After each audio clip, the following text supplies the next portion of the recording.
morning. Good morning. Good morning. Wonderful. It's great to see you all again today. And I trust that we all had a great time at last evening's Global Collection Reveal and the Awards Gala. Well, there were many great moments that many of us missed because we were engrossed in conversation, making new friends, catching up with old acquaintances. But our wonderful HundrED team here have compiled a collection of highlights from last evening. So let's have a look at what really happened.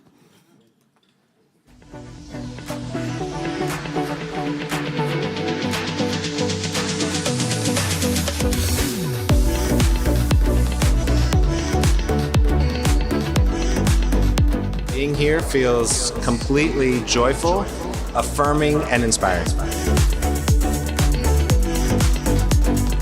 It's so surreal. You see all these incredible individuals gathering in this venue, and it's also my first time in Finland, so I'm really happy to be here. It's just magical.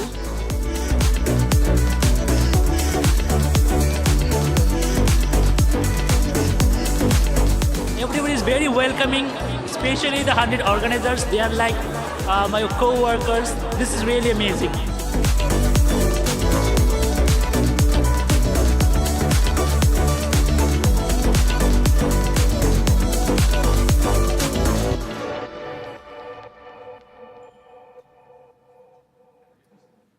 Wonderful. What a blast. What a start to this year's Innovation Summit. But today we'll change the pace a bit as we'll delve into some of the major themes at the center of education innovation. But first, I'd like to welcome you all to Helsinki once more and to City Hall if you haven't been here before. Interesting thing about this space, it's known as Kansalaistori, which is Citizens Square, and that's because it's an open and public space. All members of the public are welcome to come here, have events for free, if you can get into the schedule, because it's quite difficult, as you can imagine, with a free space available. And anyone can walk in. For example, we are likely to see people just dropping in during the course of the day. And I think that that really epitomizes the openness and sense of community that is Helsinki. So welcome to Citizens Square. Now I'll just preview what's ahead of us today. I know that many of you have had a look at the agenda, but just to refresh your memory. We'll engage in interactive panel discussions, we'll listen to expert research presentations, and we'll share insights and new ideas in workshops, all with the goal of driving change through education innovations. Our headline sessions today will be an innovation showcase that examines the question of how education innovations can change systems, and an interrogation of HundrED's latest position paper that's titled Embracing the Messy Middle. And that provides key learnings on how to move forward from innovation to impact by attracting funding and building partnerships. But before we get into the first of today's spotlight sessions, I'd like to introduce you to Johanna Laisaari. She is Deputy Mayor of Education for Helsinki and will share welcome remarks on behalf of the city. Welcome, Johanna.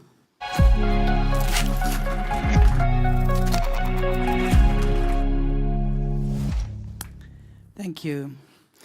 Dear guests, it is my great pleasure to welcome you all to the Helsinki City Hall and the second day of HundrED Innovation Summit. The HundrED Innovation Summit is organized together with Helsinki Education Week, which is now being held for the 5th time. Helsinki Education Week is a theme week for exploring and sharing the best pedagogic know-how, innovation, and insights. For us, it's a week to celebrate learning and teaching, our schools, daycare centers, adult education, and all the wonderful skills teachers, learners, and educators that surround us. This year, the main theme of Helsinki Education Week is well-being. It is an excellent theme and also underlying premise behind all our work in the City of Helsinki Education Division. We aim to promote the well-being of the learners as it enables optimal learning and healthy society. The City of Helsinki is the largest provider of education in Finland. We work with about 14,000 professionals in over 700 locations, from early childhood education to primary and secondary schools, and even beyond this to adult education.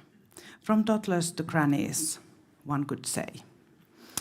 Our aim is to be a world's most equal and effective place to learn. For us, it's crucial that every child and young person has an equal opportunity to learn and grow, as well to find a career path and support their dreams. We want to offer education that meets everyone's diverse needs. That means personalized learning paths and activities that are planned accordingly to each learner's circumstances. To achieve this, we have to accept that some schools need more support than others. Schools that are situated and districts confronting more challenges are therefore able to secure them more financial researches and other teachers to guarantee equal learning opportunities and universal well-being. Due to my background as a child rights lawyer, children's and young people's equal opportunities to well-being are very close to my heart. In fact, children's equal rights and opportunities are the driving force and motivation for my work and also the Helsinki education.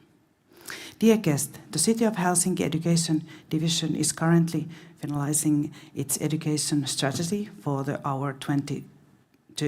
year 2030. In our education strategy, we are trying to foresee what kind of skills we are likely need in the future. We are living in the area of rapid change. The skills that we need is our current working life are not the same skills that we will need and want to have in the future. We need to think about what kind of future we want to create. We need to rethink what is worth learning, as well as why and how we learn it. The City of Helsinki seeks to foster skills in about our early childhood education system and in our schools that will help our children to face the future with trust, hope, and courage. In order to do this, we must seek to do the following: focus to meaningful learning and holistic competencies, promote transformative learning, foster creative and critical thinking, strengthening social skills, emotional skills, and collaboration. Make sure that everyone feels included, promote students' well-being and participations, and encourage them to take an active role in learning. As you all know, the things we teach our children today will shape our tomorrow. Education creates the building blocks of future societies. It is the most powerful tool we have. The HundrED Innovation Summit is all about innovations which make education more inclusive and more effective. The City of Helsinki and its Education Division is happy to work closely with HundrED to innovate and test innovations that will support the well-being and learning in our schools and daycares. We are grateful to host this year's HundrED Innovation Summit. Thank you for your time and this opportunity. I wish you all an interesting and successful summit and very pleasant stay here in Helsinki.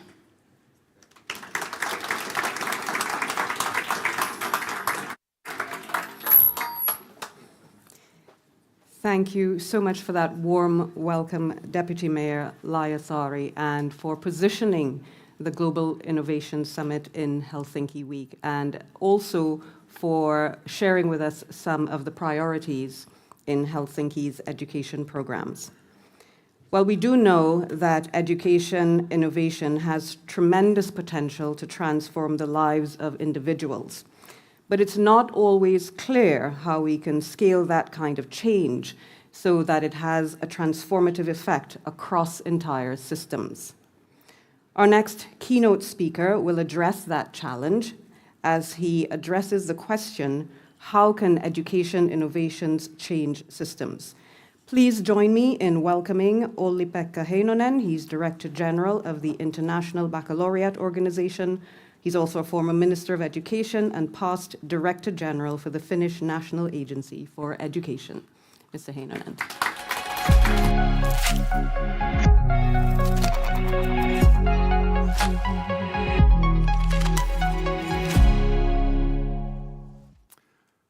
Thank you so much, and warmly wishing you all good morning, and happy to be here. It's very nice to have a chance to come to visit Finland, which I haven't done for a while, and that has brought me also the pleasure to experience again this wonderful event by HundrED, showing the newest innovations like we all heard and saw last night. It also gives me the pleasure of going to sauna for the first time in 4 months. And I can tell you that for a Finnish person, the description and the definition of eternity is 4 months without sauna. That's how it's taught in the Finnish national core curriculum, and nobody disagrees with it. I would like to share with you the thing that, what is it that, why are we talking so much these days about education systems? Where does it come from? What's the reason behind it? And I do believe that it is true that we are experiencing an era of not an era of change, but a change of era. Or living the time between worlds, as Zach Stein in his book title puts it.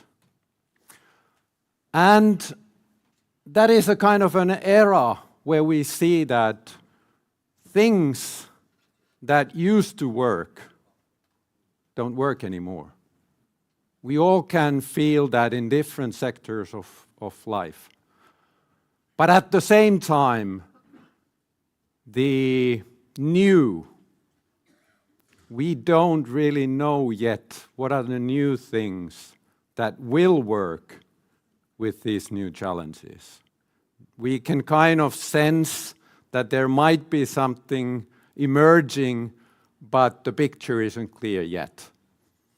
And I think one of the big things that we are trying to go with is to better understand systems. We have a way of making sense of reality where we look at things as separate things. That's about the material world, and that's about us as individuals. And then we end up with this. That's when you look at things as separate things and individuals as separate individuals. And we should understand that actually everything is in a way a process. And what is important is the thing that happens between, the interaction between different people. I think we heard an excellent example yesterday about the Roots of Empathy organization when we heard about the lack of emotions. Emotions are the things that connect us together. And as we also heard about that, how the relations between us humans are central. And actually that's what leads us to think about systems. When we're talking about education systems, we're talking about human living, learning adaptive systems. They are systems that if something happens in that system, the whole system changes. They are systems that you can only understand in a context. They are very strongly context-bound. And as they are open systems, they are constantly changing. The education system is not a machine. It doesn't function like an engine. It's not like a clock that stays the same and the mechanics function well, but it is constantly changing. And that means that there is no final answer to the questions of education. It means that we have to develop them all the time in the context where they are functioning. This is a picture, an older one already by a pioneer of system and complexity thinking, Donella Meadows, where he actually answers the question that I'm posed with, that how can innovations change systems? And the first one is to power the shift paradigm to deal with new challenges. From my perspective, when we're talking about human systems, the power lies with trust. Because trust is the thing that gives the oil for education systems to develop and evolve. It is also about the paradigm of that system, and that paradigm is, for example, the meta rules that govern how that system is functioning. And it's also about the system goal, the purpose, why it is there. And I think that's such a big thing that we have to understand better with education, that on different layers and different levels of an education system, do the different actors understand the purpose of that system in a similar way? Is there somebody who brings those different actors? And now I'm talking also about parents, the living community, of course the teachers and the school community, but also then the education providers level and also the kind of regional or national decision-making level. Is there somebody in the system who brings those different actors together? That thing has many names, sometimes called a system convener or a gardener, but I think that that is quite often lacking in the system. And what is important with that role is the fact that that kind of an actor cannot drive its own agenda. Because if it has an agenda of its own, that ruins the trust in the system. So it must be somebody whose final aim is to bring those actors together and bring the trust happening in the system. And that is a challenging question in the world we are living in. There are so many things that are constantly disrupting the trust base that we are having. And not to mention kind of the discourse with the social media and the kind of polarized political discussions. But somebody must work the other way. I see that there are kind of three ways of making change in a system. There is the authority.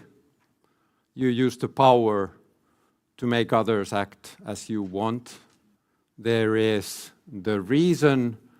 You think that you know better and you tell others to act what you think. Those both ways are kind of top-down ways. Both ways are very bad in making learning happen. Because in a situation like this, when I'm telling you what I think, the ones who have a similar view in their mind might agree with me, but the ones who don't say that I don't understand what that guy is talking about. So when we are dealing with truly changing the system, learning is the way to make that happen. And that is a kind of a approach where both the top-down and bottom-up happen at the same time. My friend Sir Jeff Mulgan has studied different kind of policy initiative and come to the conclusion that when there is a portfolio approach, when the system change is done from different layers of the system with different approaches, each one of them learning and correcting each other, then the outcome is most probable to be a successful one. Talking about education system, what makes an education system? 3 components. The first one is that if you have an education system, there must be something that holds it together. There needs to be a program or a curriculum. There needs to be a way of doing the assessment. There needs to be the kind of basic rules of legislation or whatever is the mean of kind of making that system to hold together. The second element is that that infrastructure, that system must be able to embed it in the reality of everyday work in schools and classrooms. It's not a system if that doesn't happen. And the third element is that there is that capability of work as a system, that the different actors that are needed in that system function well together. If you try to control an education system, it hits you back. You cannot control it, never. But you can try to enable it to evolve to the direction of its purpose. This is one kind of illustration of a functioning education system which was created by Jeff Masters. We had a project of 5 countries, 5 leading PISA countries coming together for 3 years to study that. How is it that so different systems all can reach good outcomes? And these 6 or 8 elements were the building blocks that we saw that are needed there. But actually, what is the big thing here is that having those building blocks isn't enough, but they must be developed coherently to the same direction. So it's the question that you have a holistic approach of creating that education system. And actually you can see the same thing when we are talking about it on an individual level, of having a holistic approach for the learning and human development of each student. I'm not going to go deep into this well-being framework, but I think well-being is again a great example that we have to have a kind of a very holistic view to the well-being approach. It's about health, it's about people, it's about environment and skills. This is the work that we've been doing together with the universities of Oxford and Harvard, and actually HundrED has been one of our partners in this work. So I'm going to skip these ones and we can come back to these later. I'm just going to end up saying that At the International Baccalaureate, we are also trying to embed the understanding of systems to our programs. This is a pilot, an experiment that we are doing in the United World College Atlantic in the 4 areas of food, biodiversity, energy, and migrations, where the students are experimenting with an alternative way of assessment, kind of project-based approach, utilizing futures thinking, systems leadership, and also the kind of futures thinking. The good news at the end, the young people, they get systems. This is from a study where 250,000 of young people from 30 countries told their attitudes. For them, it's about co-creation, participation, and kind of purpose-based learning that is in the center. And the same thing, they see issues as overlapping and intersecting. So there is good reason for us to be optimistic when we're talking about changing the systems. Thank you.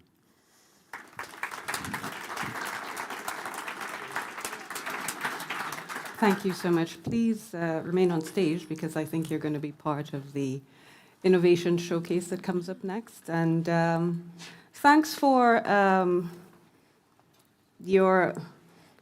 putting your toe into the theory of relativity and explaining that for a Finn, 4 months without sauna seems like an eternity. I can tell you that for someone who spent nearly 40 years of their lives before encountering the sauna, 4 minutes in a sauna feels like an eternity. It's all relative. It's all relative. But thank you so much for backgrounding the session. The Innovation Showcase panel that comes up next will look at the question that you addressed as well, which is how can education innovations change systems? And I will introduce you to the panelists. First, we have our facilitator. She is Lauren Ziegler. She is HundrED's education advisor. She will lead the discussion. Welcome, Lauren.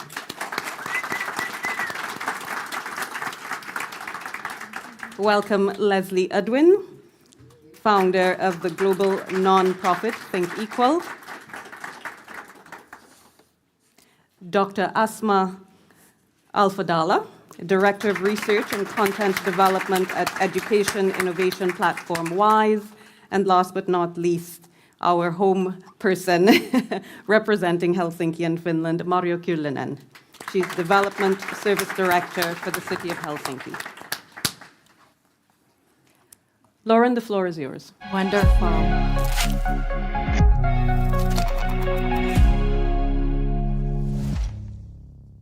Wonderful. Well, hello, everyone. It's a pleasure to be here. And thank you so much, Olli-Pekka, for those insightful remarks and for really helping us frame this question of what are systems and how do we leverage them to create change.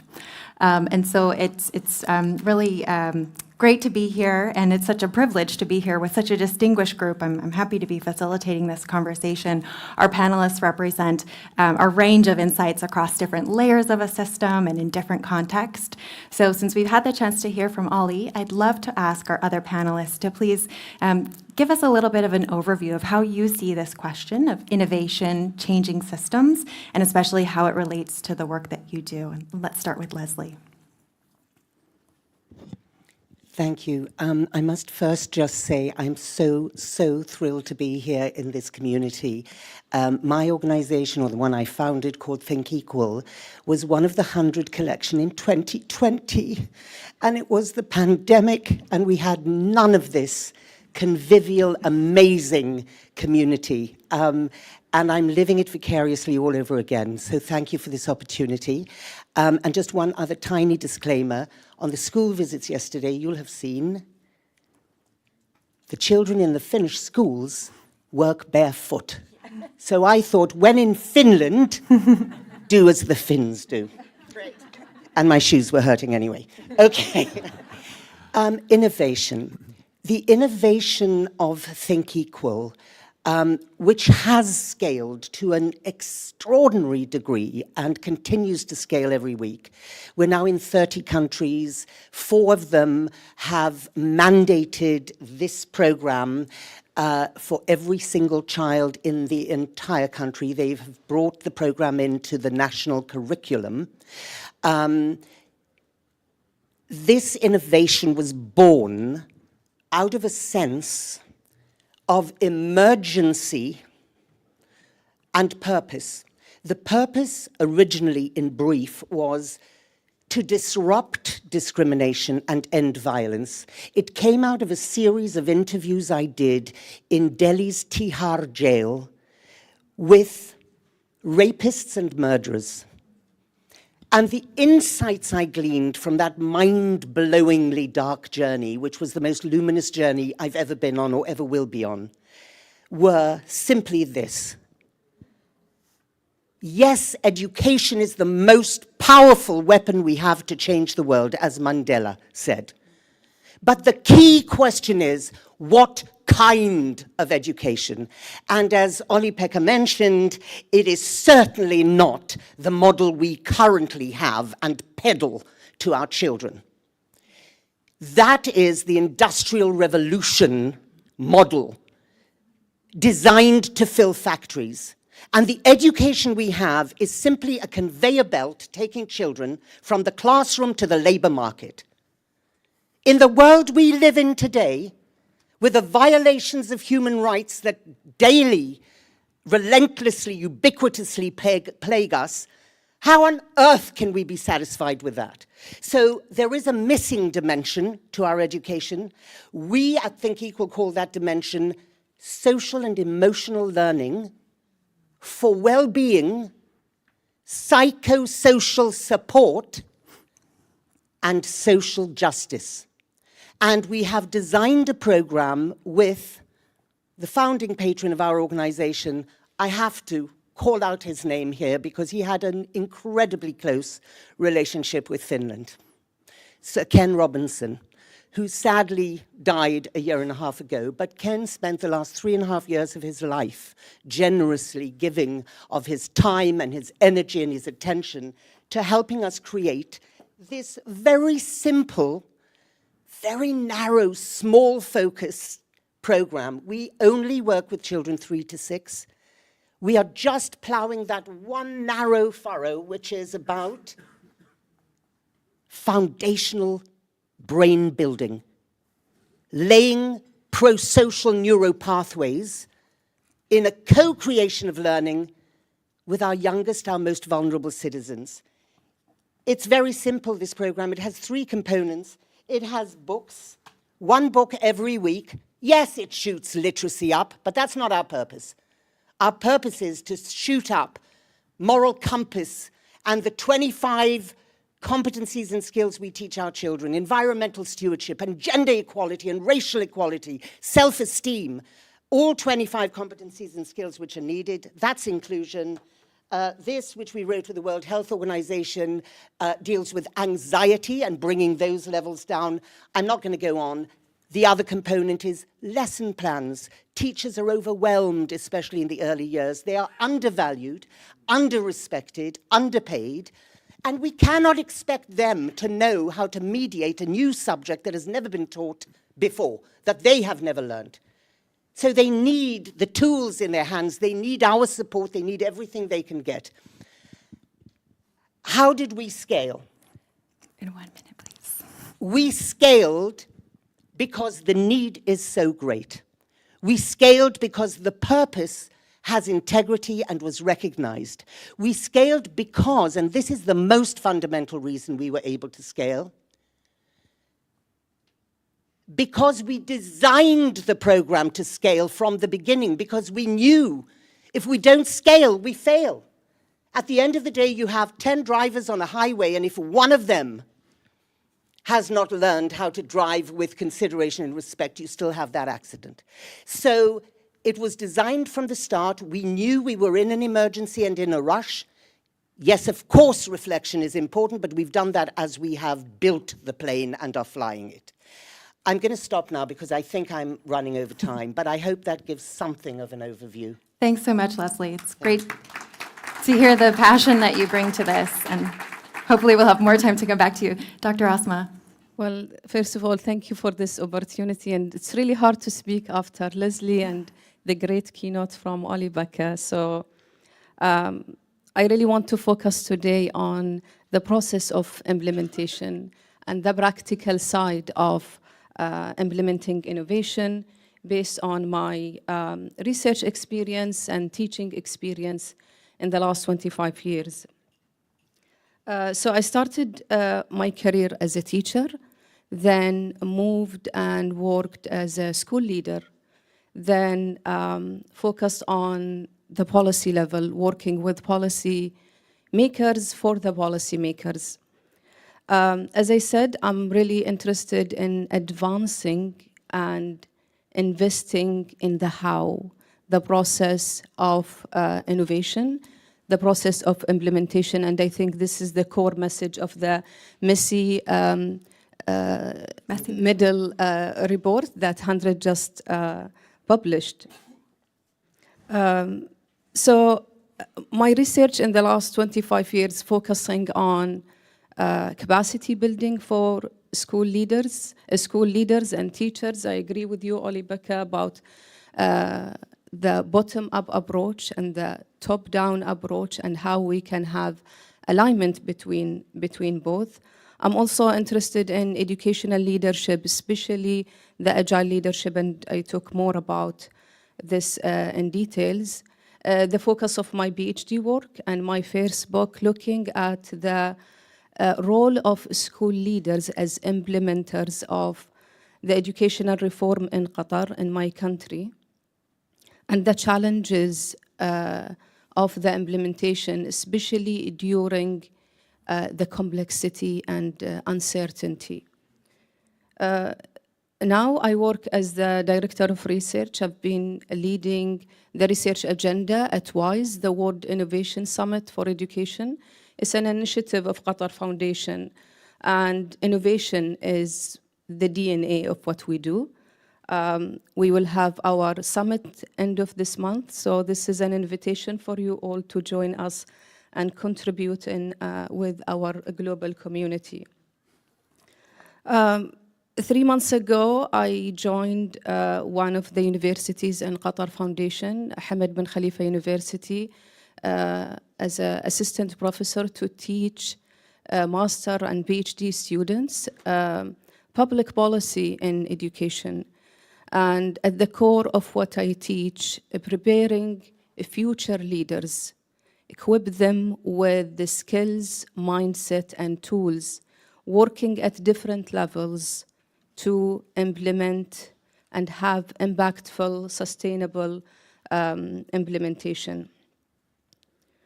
So as you can see from the last 25 years, if I can summarize at the core of what I do, my teaching, my research interest is bridging the gap between research, practice, and policy. This is how I see effective implementation.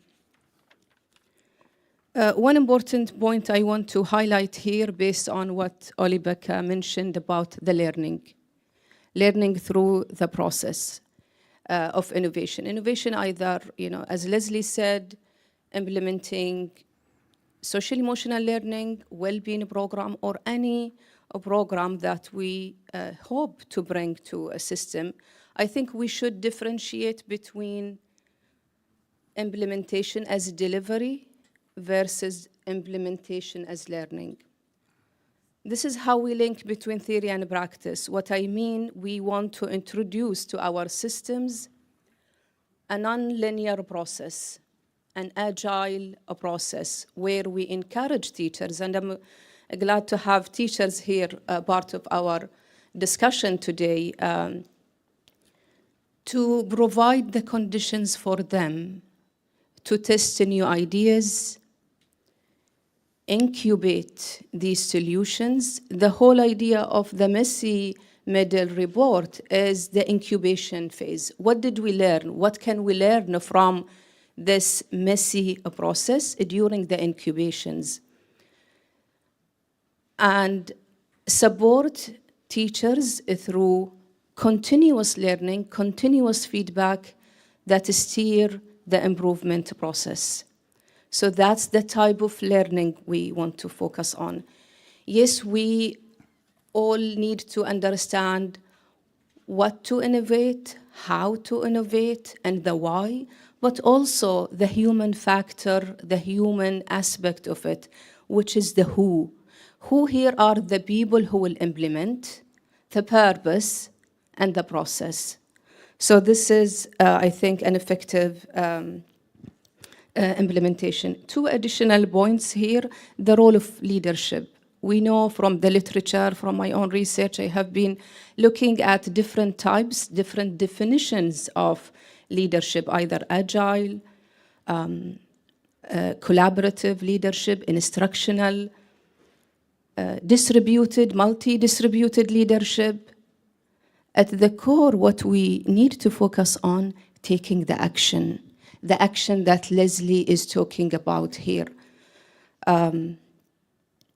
So this is an important, we shouldn't neglect when we talk about new ideas and new innovation. We need infrastructure for innovation, and one of them is effective leadership. The culture of innovation, I think one important point came in the report. Can we scale up culture of innovation? And culture of innovation, I think this is a very powerful point. And culture of innovation, we need to provide time, resources, space for teachers to learn and innovate, but also the social emotional learning and the well-being.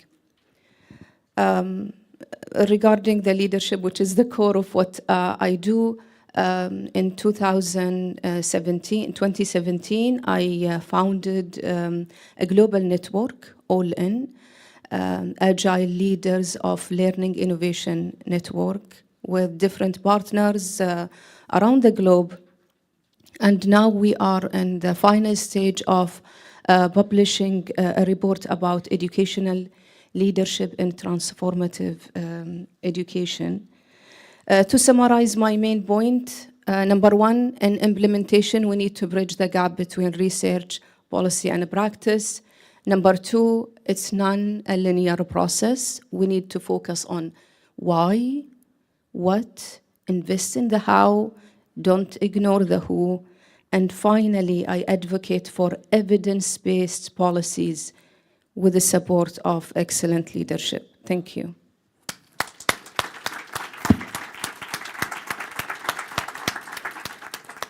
Thanks, Dr. Asma. And Mario, could you share with us how you see innovation contributing to systems change? Thank you very much. And first, thank you, Olli-Pekka. It was a pleasure to listen all your thoughts. And probably I had so many, when I was preparing my kind of contribution to the discussion, so I had so many similar things that you said. And I don't think it's only that we are both Finns and kind of products of this society.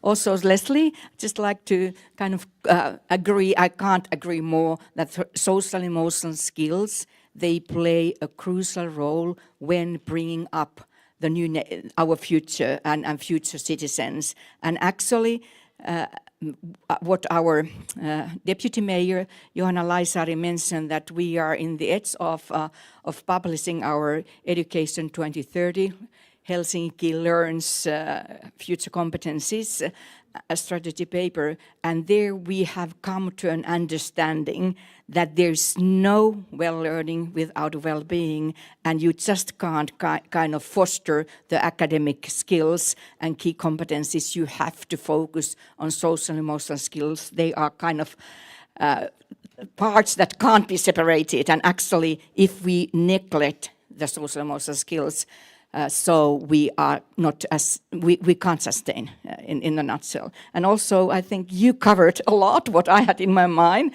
I have my PhD in future school leadership, and actually have been thinking of leadership and how do we change, how do we promote sustainable change in a systemic way. I have been working in the leadership position for the city of Helsinki almost 20 years now. Coming February, it will be 20 years ago. I was appointed as educational manager for basic education, and I'm currently working from the early childhood up to the adult training. But I'm a teacher by background, so I always kind of think, when thinking of innovations, I'm coming to your question now. So when thinking of innovation and their implementation, so the change happen in our schools and daycare centers.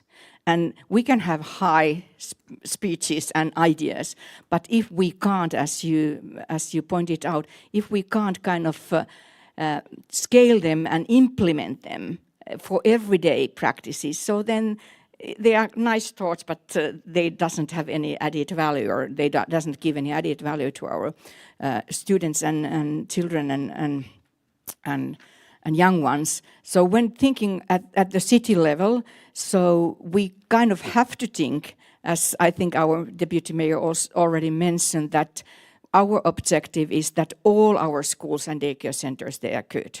So thinking of implementing education innovation, that is certainly needed, because what was good for yesterday is not bringing us to the future. So we need to, as you pointed out, Olli-Pekka, that we need to change our system in a constant way, but in the sustainable way, that we are not kind of burdening our teachers and principals. And specifically nowadays, where so many things are happening in our environment, that's crucial to think of how to make the innovations scaled in a way that our teachers and principals, they are empowered. They feel that they have the agency. They do know what's best for them. So we have to give kind of frames or the direction, as you mentioned, for the city of Helsinki and all our schools and daycare centers and upper secondary institutions. So we have a joint objectives, kind of the vision that where we are going. But then there has to be sufficient space and time for choices at the school and level. So, and the one wisdom that we have known for a long, I think, not only in Helsinki but in Finland, that the best results happens when our teachers and principals can make the choices, because they know best what's happened in their environment. Our schools and daycare centers, they are located, as our deputy mayor mentioned, in different locations, and we have different challenges and different type of families that we are working with. So the average is never anyone's best. But when thinking of innovation, so it has to happen at every level of the organization, as maybe Olli-Pekka, you said. So that's something that our teachers and principals, they have to have kind of they take, or they have to feel that it's something that they understand, that it's good for the children, good for the young ones, and they want to promote that. Then we need leadership, definitely. We need leadership that is not just telling people to do things, but how do you empower, how you call people for collaboration. And that has to be applied at every level of our organization. Not if our principals are not trusted, if they are not empowered, how can they can promote empowerment of their teachers, and how the teachers can then empower and promote agency and go-agency of our students if they are not empowered. So kind of thinking of that, what we are doing together, and that's something that we want to do. We understand why it's important, but we give space and time for our teachers and principals to implement the innovations, and then we give them support and structures that they can succeed. And then definitely we need those forerunners that are kind of ready to make big leaps and try something new, even if they don't know where to land. And that's something that, how do we work as a city of Helsinki when we are implementing innovations and when we are kind of driving the change in our education through innovations. And just to finalized. Actually, the City of Helsinki, the strategy of City of Helsinki is that we want to be a platform for innovations, and that also applies for education. We are proud of that we can promote innovation, and we have several structures and practical examples of that, but I think time is now out, so I will give there's time for the next questions. Thank you so much. Thank you. That was really comprehensive. And just shows really the wealth of knowledge we have on this panel. So I want to turn to the next question, which is a little bit about the Messy Middle report that HundrED put out last month, and we were really lucky to have Dr. Asma write the foreword for. And we define the messy middle as this period of complexity and uncertainty that occurs after an innovation has been tested and piloted, but before it's really been institutionalized as part of standard practice. So it's really on the way to systems change. And we say that it's really important to navigate the messy middle by having mechanisms to build stakeholder alignment, as well as opportunities for reflection. So I wanted to turn to Olli next to see if he could talk a little bit about this opportunities for reflection, especially as you talk about the importance of learning and mechanisms to build stakeholder alignment. Yeah, thank you. I think, as you said, that the messy middle, it's a kind of a moment of uncertainty and complexity, and kind of thinking about where the word complex comes from. It comes from two words, com, plekto. Com is together, and plekto is to wave. So actually it means to wave together. It doesn't mean, as we often understand it, that it's something complicated. Complicated is a different word. But complex actually means to connect the dots. And I think that's the thing that is exactly needed in that kind of a moment, to be able to kind of go through that uncertainty to another level of understanding. And that is a learning process. And then we come to the question that how that learning really happens. And I think we've heard kind of excellent descriptions of that how it happens. I kind of like the concept that was created maybe 5 years in Finland in the Prime Minister's office at that time, called the humble leadership. The leadership which starts with the idea of the leaders being able to admit that they don't know the right answers, but they have to learn with others that what might work best from the different perspective of the challenge that everybody is dealing with. And of course there are different moments for leadership. There are other types of moments, and then different type of leadership is needed. But to kind of making the way through that messy middle, I think that kind of a humble leadership is valuable exactly because of what Mario was referring to, the kind of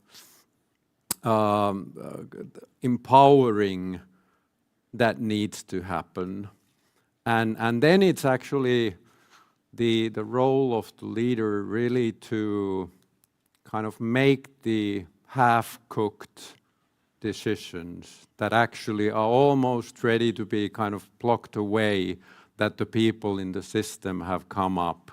And that's actually a very easy task, because you almost kind of course you have to learn to see the patterns that start to emerge.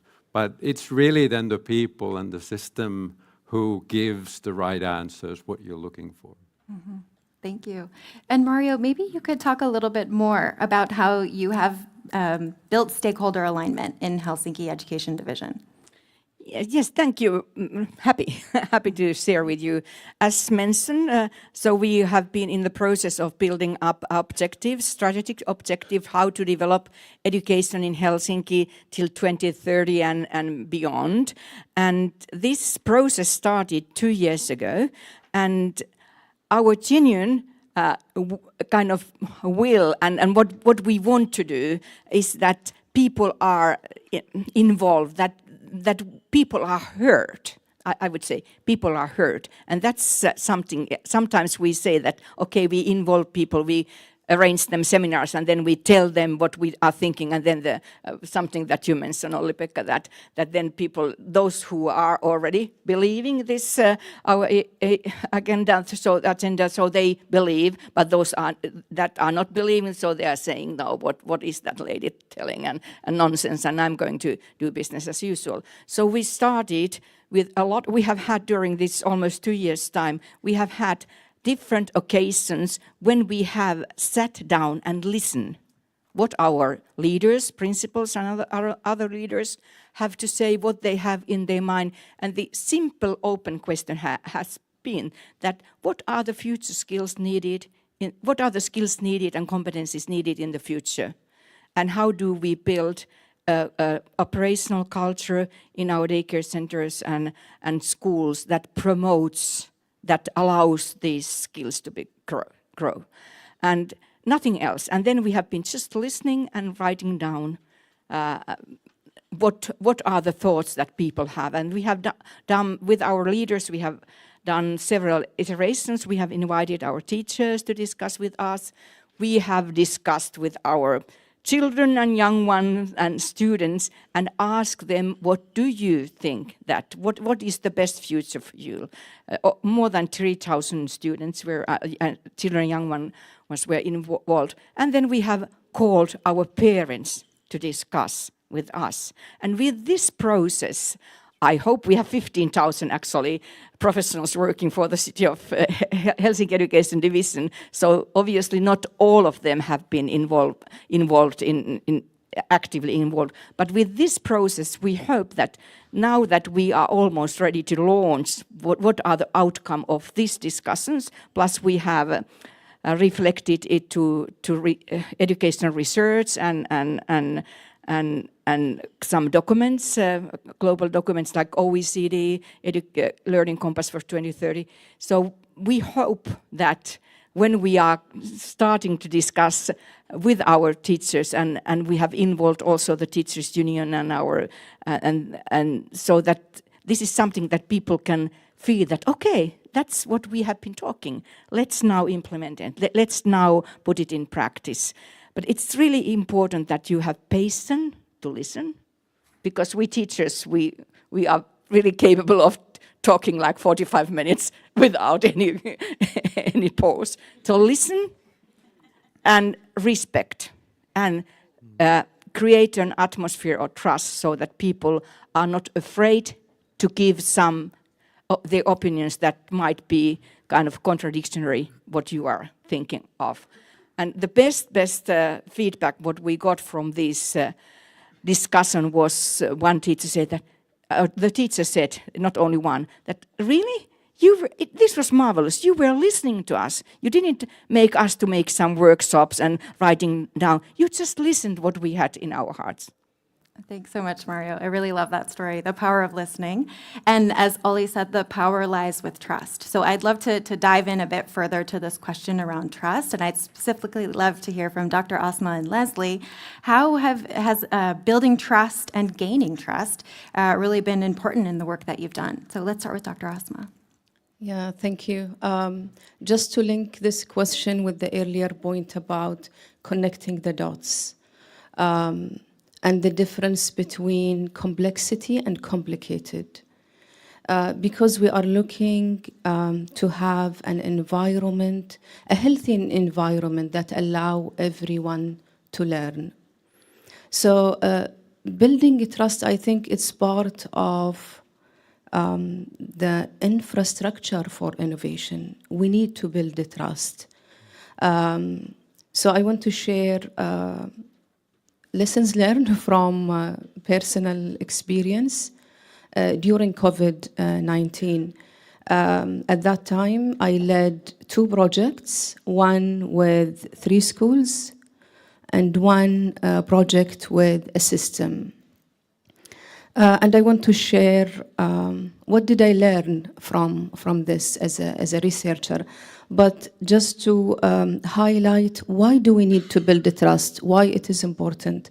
I think number 1, to support the co-designing between teachers and leaders and systems. Number 2, working with different levels will curate, will support alignment. Because when you work either with one school or a system, you will, if you are leading this project, not only from operational side, even from building a shared vision, you will need alignment. And this is so important to build the trust and to reach the goal you are looking for. By the way, one of the project was really successful. It took a long time. The second one, I don't want to say unsuccessful, but it didn't reach all the objectives we were looking for.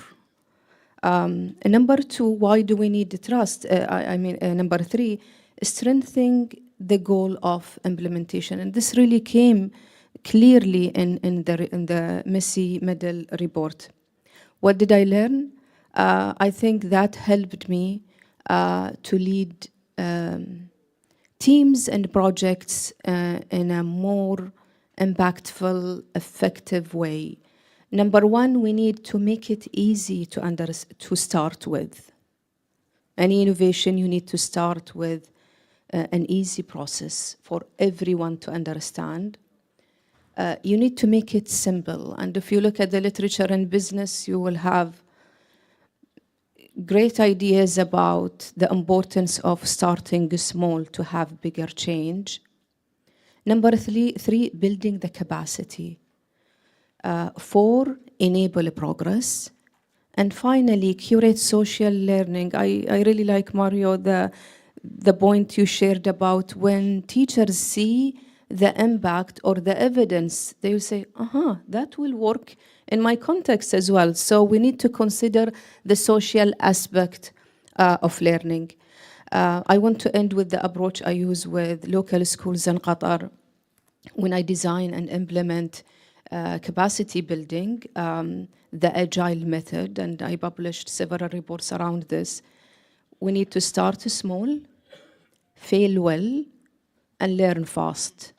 The message here, we need to embrace failure. The humble leadership is so important. The healthy failure, we need to encourage people, teams, organizations as well, to learn from failure. Thank you. Thank you.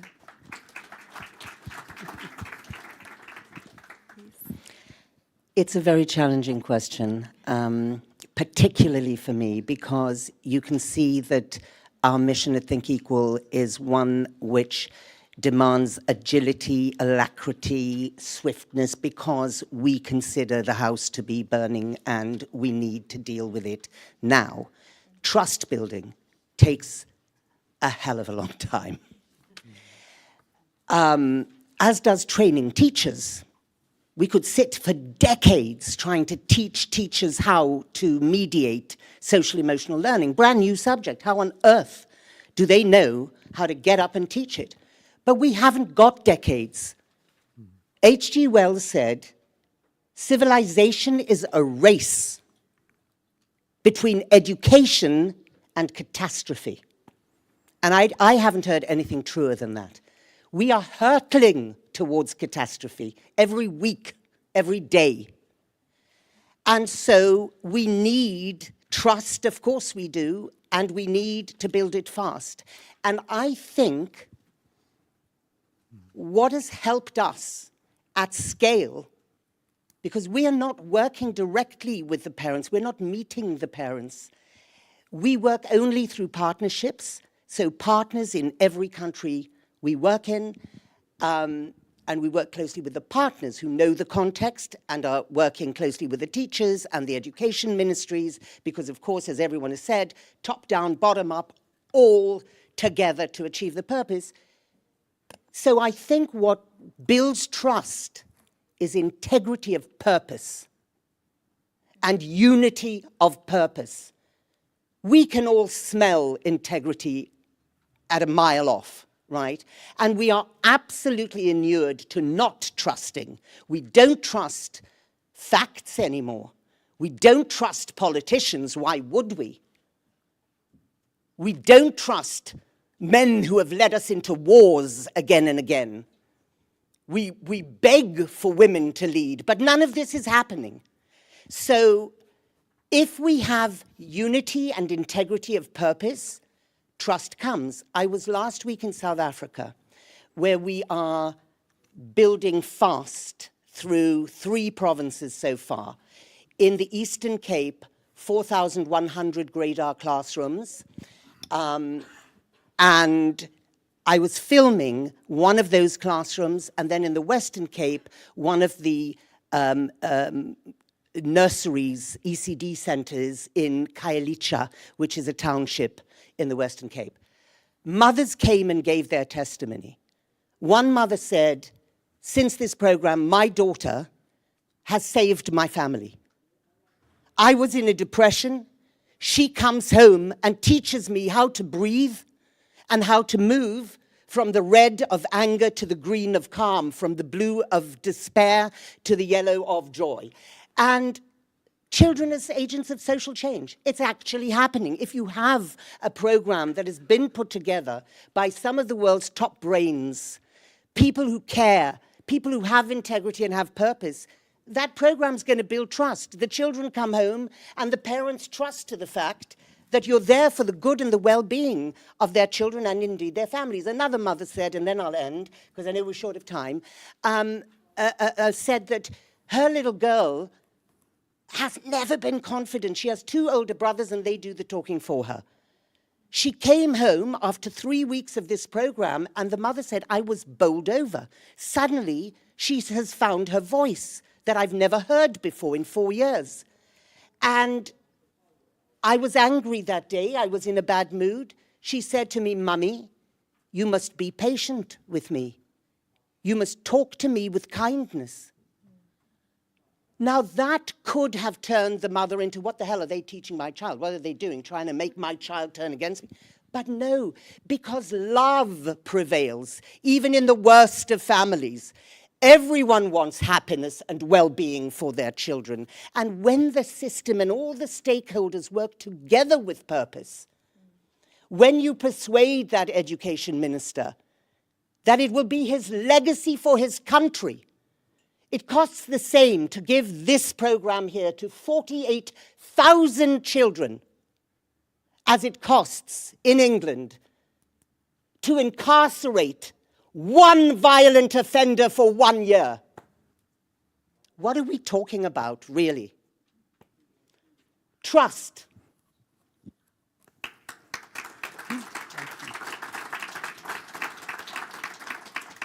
Thank you, Leslie. I really appreciate, the passion that you bring, and also for calling attention to this tension between the urgency and the need to act fast, and also that things like trust and building stakeholder alignment do take time. And I'm just wondering if anyone else on the panel had any responses to that or any strategies for how we kind of address those tensions. Ollie, perhaps? Well, I think there's one way to deal with it, and that's to make sure in the system that there are a lot of small learning loops. That the learning happens in a kind of as close where the teaching and learning happens in schools. Because the typical model is in many kind of nations that the learning loop is very, very long. It goes all the way up to the top and then it comes down, and that takes a lot of time. And that's, of course, the challenge with kind of national curriculums and making kind of big strategic changes, and what was discussed yesterday and today about the challenge of really the problem is the implementation. And so to kind of make sure, and again we come back to the agency of teachers and the heads of schools, and also in the middle layer of schools coming together to learn from one another, to have that kind of peer-to-peer learning which becomes more and more important. So I would say that's the thing that can kind of speed up and make sure that the urgency is there, because at the end we also should need to be able to create that connection between the world and school, that there isn't a separate school and then there's a world, but the things that happen in the school should be reflecting the world. And once people stop seeing each other as kind of roles, but start seeing each other as humans, then valuable things start happening. I love that. Thank you. So I'd love to turn it now to you all. You probably have a few questions. We have a few minutes. So if you could raise your hand if you have a question, introduce yourself and briefly state your question. We'll try to take 2 or 3 at a time so we can get through a few. Who has any questions? I see Denise has one in the back.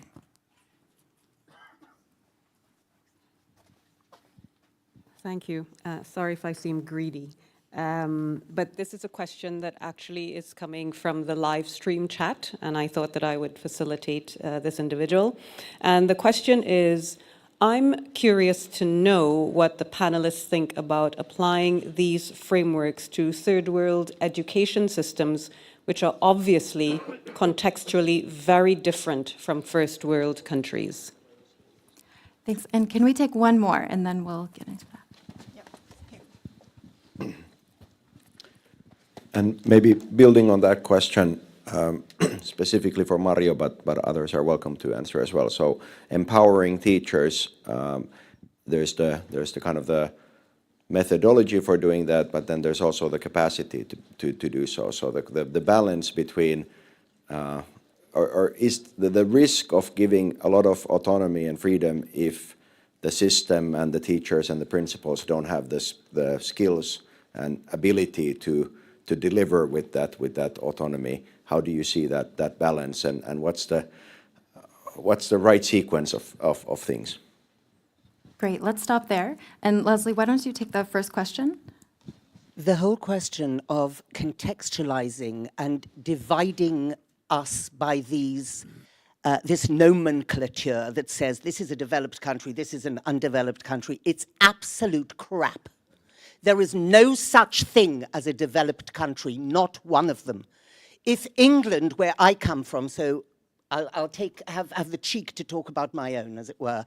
If the Education Ministry of England doesn't even recognize the need for social and emotional learning, can that possibly be a developed country? I don't think so. Do you know who's paying for this program? 40,000 children in Greater Manchester. The Health Ministry. And the police, not the Education Ministry. The Education Ministry think their only problem is that 20% of children aren't back in school post-pandemic. And the parents are teaching them and they don't know what they're teaching them. They think that's their problem, okay? So there is no developed country. And there are only universal values. We do not contextualize this program for every country we go to, because if we did, we would be underlining the stereotypes instead of smashing them. Values of self-esteem, empathy, emotion regulation, emotional literacy, problem solving, environmental stewardship, all the things we teach are universal values. Why would we change them country to country? The last thing I'll say is, in one country, we were asked to remove a dot, a red dot from a character in one of our books called Anjali's Kite. Because we were told that means the character's Indian. And we are Pakistani and we hate the Indians. And I said, if you need us to remove the dot, we will remove the program from you. Because the whole point is that you're to learn to love the Indians and they are to learn to love you. Right? So bottom line is, We must stop thinking of the world in this divisive way. We are one human family. You are the other me, and I am the other you, wherever we come from in the world. And we need to start embedding these universal values so that we can have a prosperous, a free, and equal world. Great listening to you, Leslie, and I can't agree more. And actually, I'm also reflecting to this kind of research-based understanding. Helsinki has now, actually, we just finished, was the second round with the OECD study of the social emotional skills, and the participants were all over the world, and we have the joint understanding. Of course, the curriculum varies, but how to kind of the core things that what we are learning here are the very same, irrespective of the environment. Jani, you ask a very, very difficult question, but I've been thinking of that as I had an opportunity to travel a bit around the world, and definitely in Finland we are in a very good position in terms of empowering our teachers. They have high quality professionalism. They are all universal degrees, and there's also something that it's in our culture, the culture of trust. So we know by surveys that all our parents, we get very high marks in terms of when we ask that how satisfied you are with our services. So it's a cultural thing that people do trust education in Finland, and we trust our principles and so on and so on. And it's not only for education. I think it's something that is a culture in our Finnish national culture.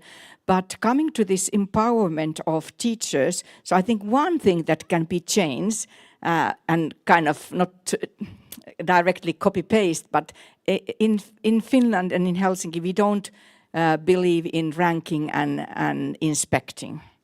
And that's something that we don't believe that if you go to the scale every morning and you expect that today I have lost some kilos, though it doesn't happen like that you are inspecting and scaling. You have to support the process, isn't it? So how to do it in the countries where the teachers' kind of knowledge and competence is not that high is to build structures for supporting the teachers that they can have the ownership, they can be empowered in the way that kind of meets their competence. And believe it or not, I know that when you start to trust and when you empower your people, so they grow and they can fit the room. But if you are inspecting and ranking, and so then you are kind of shrinking the whole personality, and you are just afraid of doing mistakes. And we know that nothing new comes out of the environment or culture where there's fear. So we have to have this kind of culture of trust, but you have to adjust to the circumstances. I don't know if I answered. Thanks. And I know we're running out of time, but Dr. Asma, did you want to come in quickly? Just to comment on this important question. Number one, I think looking at best practices either in developing or developed countries, Global South, the West, going to the earlier point where we should invest and pay more attention to the how of the implementation. So yes, we look at different best practices, but we also need to consider the context that will allow teachers to have better implementation. Number two, from WISE experience, the organization I've been working with, we have WISE Awards. And if you look at WISE Awards and the innovation that we recognize, it's not related to financial resources. It's more about the innovative ideas and the practices that allow innovators and implementers to work together to have a successful implementation and to scale up. One last point about decision-making, and you mentioned in the definition of the implementation in the report, the theory of Rogers' theory on diffusion, and I really like that definition because it will allow people to implement and to have successful implementation, because this is not fake implementation or fake decision making, but you really involve them, and this is how we empower teachers. Thank you. Thank you. So we are pretty much at time, and as Ollie said, there are no final answers, right? So we're not going to get closure here, but maybe we could get a final takeaway. So if I could get a one-sentence takeaway from everyone in our final 30 seconds, that would be great. Can I start with you, Leslie? One sentence. Action, action, action. We have so many reports, we have so many conferences. Just let's get on with it because we're running out of time. My takeaway: support support teachers' learning, have lead their learning in more positive way. Again, referring to the report of HundrED, there is a section about is there end for the messy process, and this is the idea of ongoing learning. So we need to support teachers' learning. That's my final word. We can only success when we do it together. So let's invest in that, and also the agency and co-agency of all the stakeholders, but specifically our children and young ones.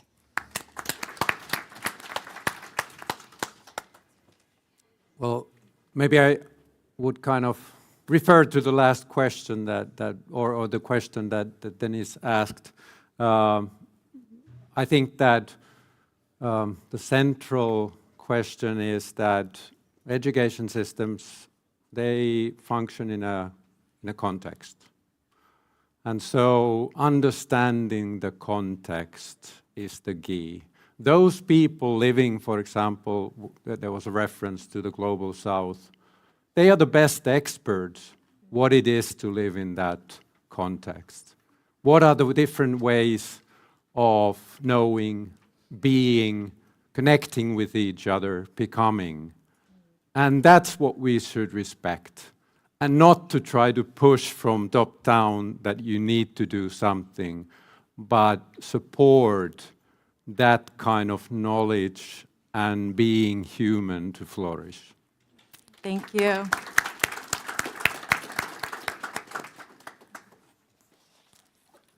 Right, thank you so much, Lauren, Leslie, Dr. Asma, Mario, and Olli-Pekka. Thank you so much for your comments. I think that you shared really valuable insights into how best to approach education innovation across systems by engaging and empowering system actors and stakeholders in active learning, co-creation, while underlining and embedding universal values. Thank you so much, all of you. Let's continue the conversations over lunch, but I have a couple of housekeeping messages for you. If you've brought all of your stuff here, please don't leave it here. There is a coat check area on the left, just behind this magnificent video wall, where you can leave your bags and your jackets and so on. And lunch will be served upstairs. Yes, where that young lady is standing over there. Go up the staircase on the left. This is a dead end, so don't go in this direction. Okay? And workshops, finally, will begin at 12:20, but perhaps maybe 5 minutes later, because I think we're a bit behind schedule. And they will take place in the ballroom that's next to the restaurant, on the floor where you will have lunch. So please be on time. That's it from me for now. And as the Finns say, hyvää ruokahalua. Enjoy your lunch.